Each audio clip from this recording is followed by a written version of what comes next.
Okay, so okay, testing, here we go, testing, talkie one, time. two, testing, Yet again. And this in some ways is the spiritual descendant of the video on Brexit the other day, because that video was the first video in which I was responding to questions that people had asked me. This video is about a different subject, but it is effectively the second in the videos in which I will be responding to those questions, and the first video in which I've wave a piece of green nylon pipe around with a pen lid on. So let's get that out of the way. Let's be playing with that all the way through the video. This series that I'm going to be making is going to touch on some quite varied subjects, I think. It's going to touch on cycling, it's going to touch on fitness, it's going to touch on lots of different social issues that people have asked me about. It's going to touch on subjects such as beer and alcohol and brewing and dispensing beer and things like that. These are things that I find fascinating, the things that I've got a passion about, things that people have asked me about as a result of that. And it's quite interesting, you know. One thing that I think on YouTube is that everybody ends up in maybe not a bubble, but a series of bubbles. Each one of us interacts. If you imagine sort of YouTube as like a sort of big space, three-dimensional space, and each of us functions in several little discrete bubbles, and all the rest of it we never get to visit, you know. It's kind of like geographically, there may be 2 or 3 towns or cities in the country where you live, where you travel to, and the rest of it is just a fleeting blur. It might as well not exist. It's just points in space that join other points in space. And I think it's sometimes interesting to visit those other points in space. And so one thing I found years back, I made a video on brewing, beer, one video, and more than any other, that was 7 or 8 years ago. People will ask me about that video and say that they recall that video. Will I ever be doing another video on that? Because truly, when it comes to discussing things like that, you make a video like that, and a lot of the people who watch your video, that will be the only video on that subject that they ever watch. And it's none the worse for that. It can be interesting, even if it's a subject you're not particularly interested in, to catch a video on something completely different. So I hope that will be part of the theme, and I hope that that won't piss too many people off, that I'm going somewhat sort of off the reservation, so to speak, in making some of these videos. I hope they'll be interesting rather than anything else. Today I want to talk about things that are a little bit more on reservation, to do with YouTube, how it's changed, perhaps how our little bubbles of YouTube has changed. So two questions were asked by Arcanix1971 and Joe Monaghan. Let me read them out for you. Okay, here goes.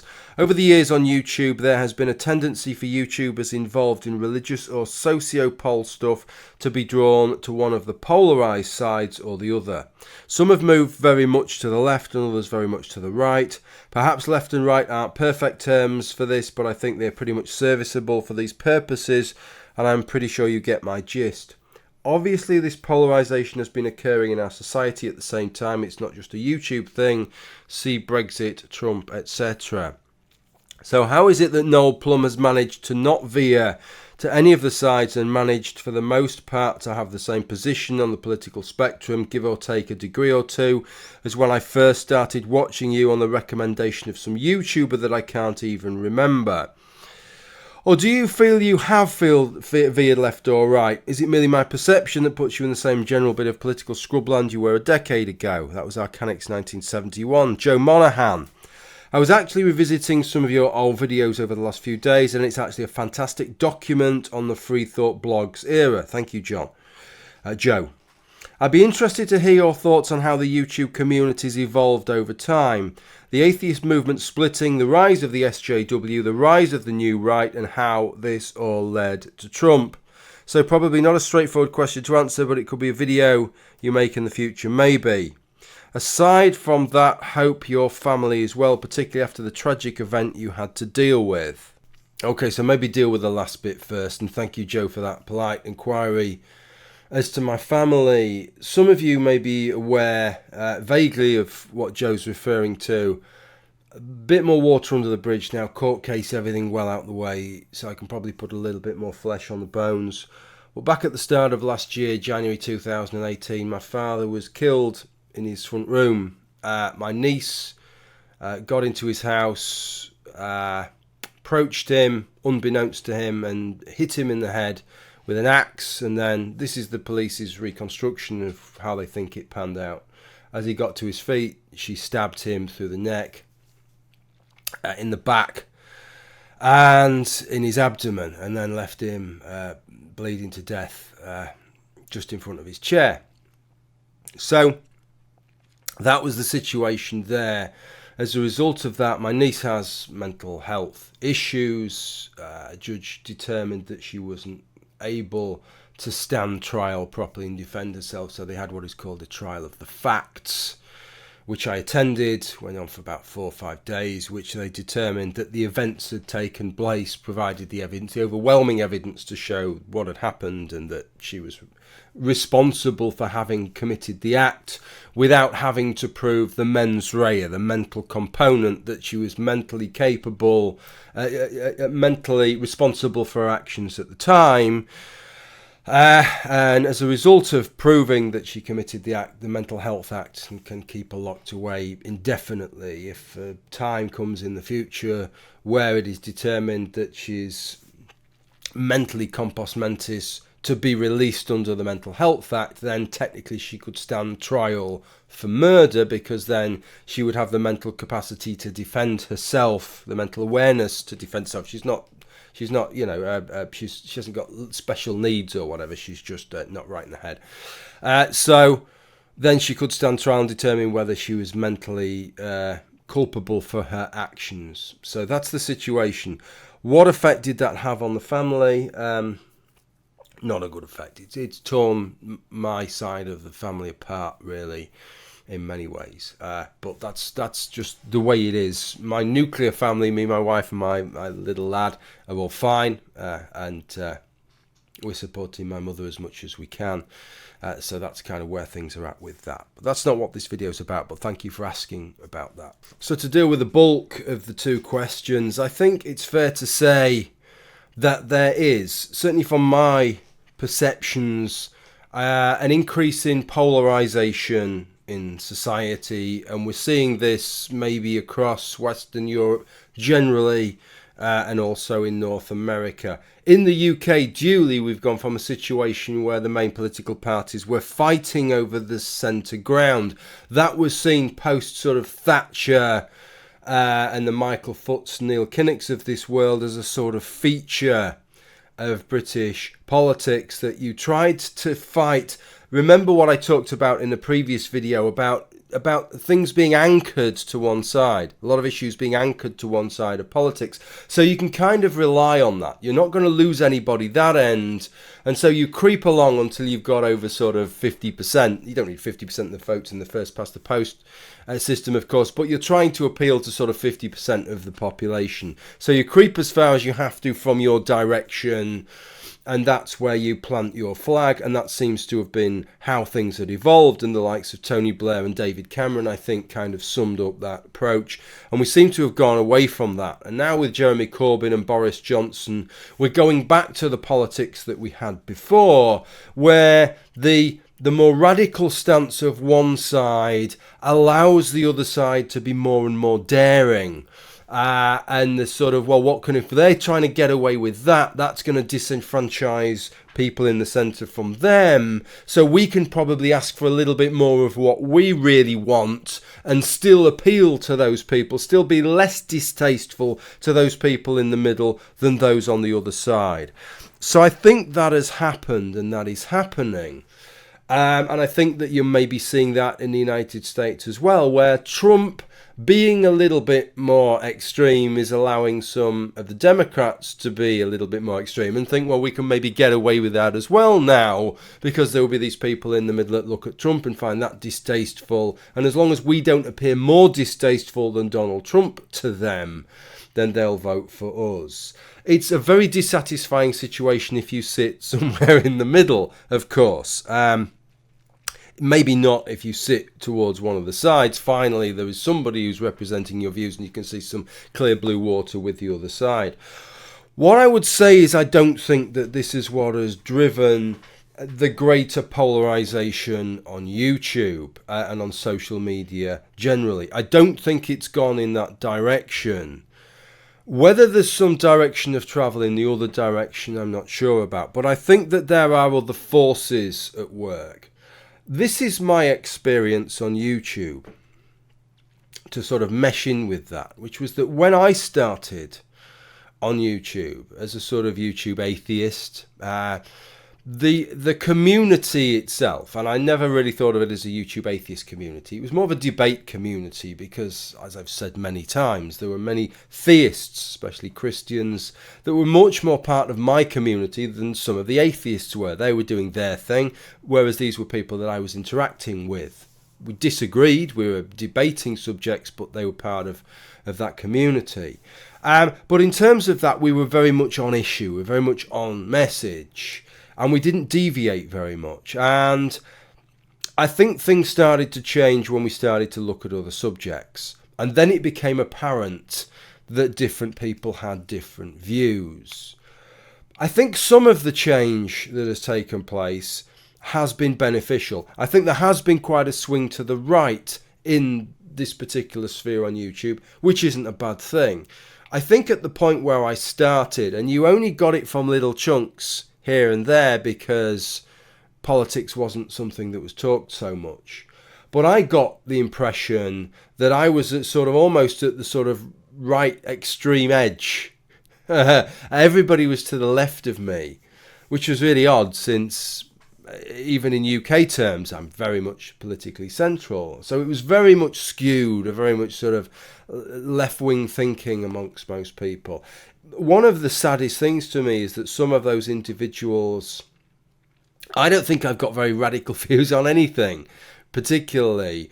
And yet when some of them learnt, I suppose, that I didn't share their views on socialism or something like that, they just never spoke to me ever again, which is kind of sad. If that's what you're like, you'll be happily chum up with people and be chummy and matey and polite. And as soon as you find that they're not your political bedfellows, just ignore from that point onwards. I just find that sort of mindset strange. But once we sort of got into greater number of issues, then I think we started to see a bit of a division, and it maybe allowed people who were more politically minded then to get involved, which is maybe why you saw a greater spread of positions, I think. And I think there was maybe a tipping point where at first, because there was such a sort of skew to one side, that maybe my perceptions were wrong, and there were people actually to the right of me. I'm trying to do it the left to the right and the right to the left so it comes the right way for you. That's how much I put into these videos, folks.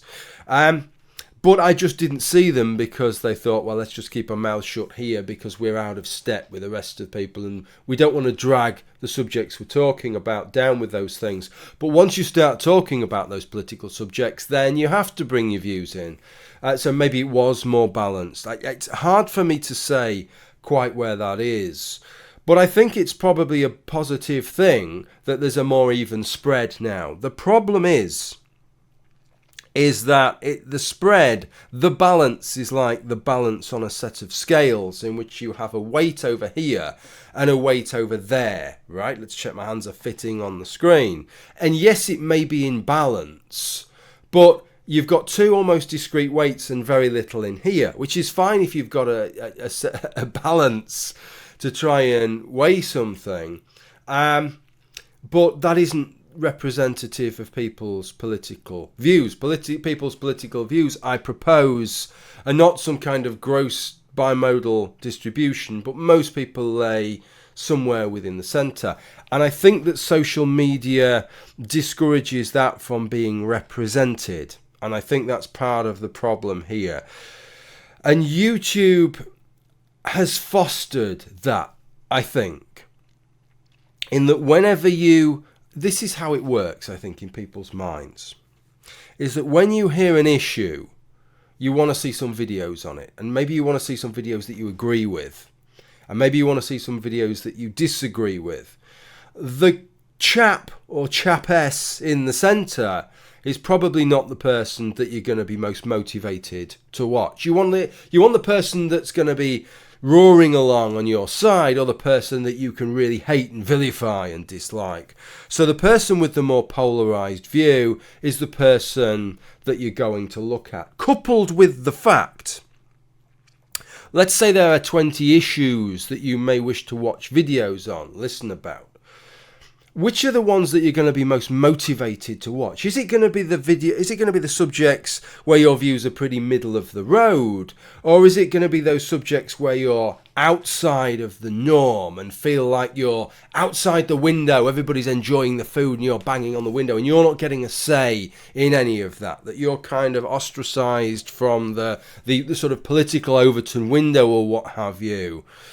Those are the subjects, aren't they? Those subjects that you feel most polarized about, that you feel most motivated about, they're not going to be the subjects where your views are the mainstream or quite moderate views. So people are drawn, even within the issues that they're interested in, to those issues where they're towards one extreme or the other. And so what are they going to watch? They're going to want to listen to people actually mirror those views or totally take the opposite position. I think all of these things then feed in together, and you end up with a situation where, to be successful on YouTube, quite frankly, it benefits you to have a more polarized position. Some people, I've heard people say this before on YouTube, if I wanted to have hundreds of thousands of subscribers, all I do is I pretend to be far right, or I pretend to be this, or I pretend to be that. Obviously, it's not that simple. The things that you see, it's like Premier League footballers. For every single one of them shining brightly you see, there are hundreds of wannabes that never make it, and that's the same. It's no guarantee. Having those polarized political views is no guarantee of success on YouTube, but I think that it helps, right? You're more likely to get somewhere like that. There's a greater chance of success if people can put a little label on your material. People can pigeonhole you. You're one of the people over here, you're one of the people over there, or you're one of the people that's right up in that corner over there. That is helpful. It gets you an audience, it gets you a brand, it gets you all the things, and that's great, but it's very unrepresentative of society, and it makes for these very odd debates. We saw that on YouTube with the debate on trans athletes in sport recently. If you follow the way that the path the debate took on YouTube, it was quite unlike. It was like the debate that's taken place on social media with people like Martina Navratilova and Sharon Davis, etc. on Twitter, but Twitter's just the same. It doesn't mirror the sensible debate, the proper debate, the deep debate that is taking place in other spheres. That is out there, that is taking place. But it's almost impossible to have that on YouTube, because as soon as you start talking about it, the arguments just end up like that, and people end up like that, and it all just becomes a mess. It becomes, frankly, kind of embarrassing in some ways when you compare the way issues are being talked about and the positions that are being entertained versus the sensible debate that takes place in sort of what I regard as real life, everyday life, amongst people who have some understanding of the issues. So that's kind of where things went. I'm not sure to what extent people on YouTube have become more polarized. It's an odd situation. Clearly more polarized people have become involved in communities that were already established, such as the atheist community, the skeptic community, the debate community, etc., etc., as that community became more political. And clearly I think there's some kind of opportunistic side. Right, some figures realise that if they become a little bit more extreme, that it's going to help. I think that's what I've seen with some of the ways that people like the Amazing Atheist, for example, presents himself. He knows if he's more radical, he knows how to wind people up, how to be controversial, and that helps. Same with Sargon of Akkad. He's cut less and less of a middle road on things, because he realises that being controversial, that taking a more politicised, overt path, even if maybe it's taken him away, I don't know this, but taken him away from what he actually believes, that it's still successful. If you take somebody like Dusty Smith, there's always something that's kind of, I find a little bit odd when a grown man radically shifts their political positions. It just doesn't sit right with me. And if you take somebody like Dusty Smith and the change, the sea change that he's undergone, only one of three things can be true. Either he was full of shit a couple of years back, he's full of shit now, or quite honestly, he's stark raving mad. Because to go from one position to the other, to the almost polar opposite, without passing through the middle at any point, without it being an evolving process that takes maybe 10 or 20 years, when you're an adult, not when you're 14 years old and start making videos, compared to when you're 20 years old, but when you're an adult, that doesn't really add up to me. It adds up to me. What it says to me is somebody who's probably quite close to the centre and was swinging a little bit one way and represented that out here, right? And has swung to there, but because that's not going to sell very well either, represent it over here. That's what it says to me. And that kind of sums up YouTube perfectly here. Okay, so I just stopped it there because there was a bit that I didn't want to miss before I got onto the last bit.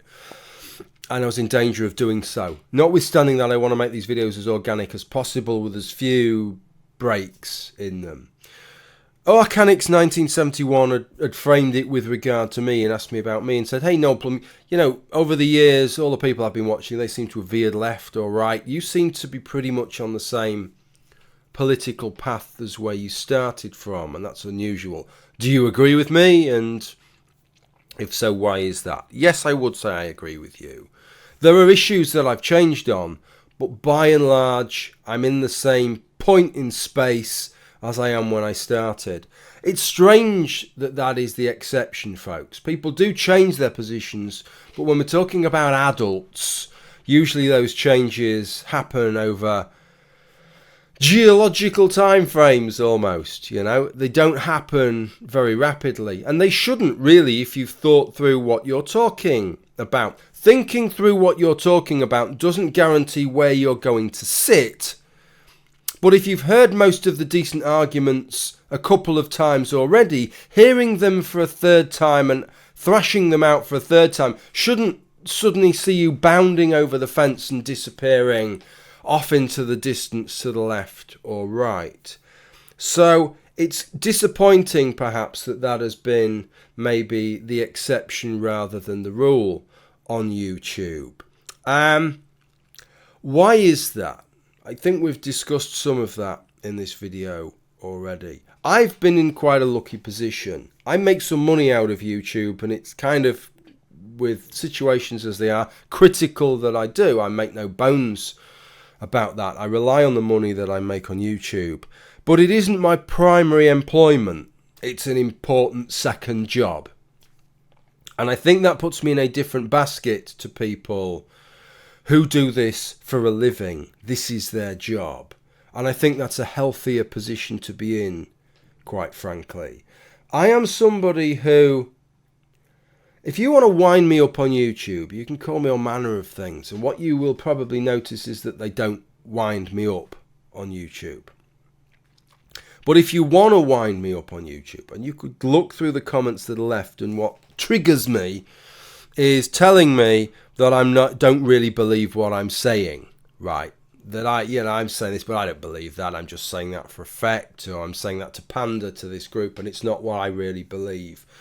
And that gets under my skin probably more than anything. Because one thing that I've always done, not for the benefit of anybody else perhaps, but for the benefit of me, is to try and make this a record of what I actually think. And I feel a real aversion to not following through with that. I just don't want to make a video and argue for something that I don't actually believe. There's just no motivation to do that whatsoever. But you can understand, if you have more riding on this, if this is your source of income, that you can start down that path. And probably once you go even a little bit down that path, you start to dissociate. You're kind of immediately going to start disowning the content of your videos as representative of what you believe. And once you do that, it's probably quite easy to cut the ties entirely and just allow it to drift off in whatever direction it goes. So your YouTube persona becomes a character that appeals to a group of people rather than a representation of what you think, of the arguments that you yourself would be motivated under normal circumstances to put forwards. I'm happy that I've been here since May 2008, I think, and I've never gone down that path, and I don't intend to do that. I'm pretty well supported on YouTube in terms of Patreon and all that kind of stuff, enough to make it worthwhile. And so there's no sort of motivation for me to do that, because I know that most of the people who support me anyway appreciate the fact that I don't do that. And it's what motivates me to make videos on subjects, that I'm saying what I think. That's a luxury I think that perhaps I have in my situation and some people don't have. I hope that answers that. Where does all this lead? I have a little bit of a concern about this. I talked about the fact that I don't think society has influenced YouTube, that maybe that greater polarization in politics hasn't led to the greater polarization in social media, that actually that's an organic thing. It's almost like a consequence that's hard to resist on social media. In fact, even if the general politics had become less polarized, I think social media would still have become more polarized, because it's that polarization, that sensationalism that sells. If you want your tweet to be seen and read by thousands or hundreds of thousands of people, then you need to make an extreme tweet.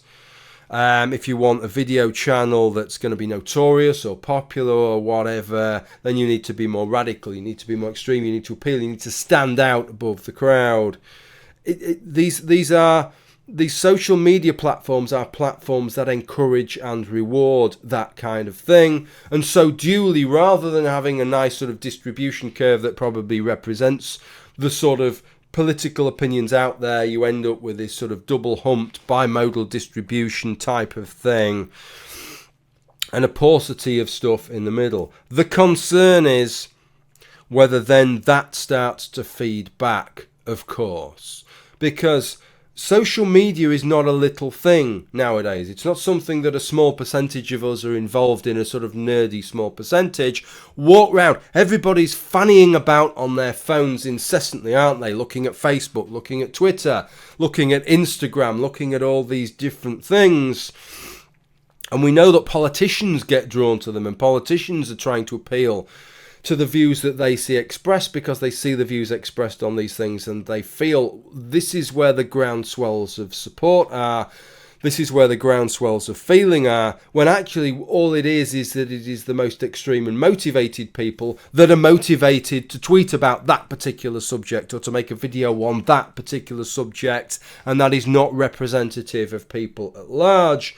But by giving that false perception, social media, I think, can be and probably is an engine for greater polarization within society. I don't know what the answer to that is, because we're all drawn to that polarized material, and there are lots of people who support that polarized material, not just with views, not just with subscribers, but financially support that polarized material because they want to support someone who always says the things that they believe in.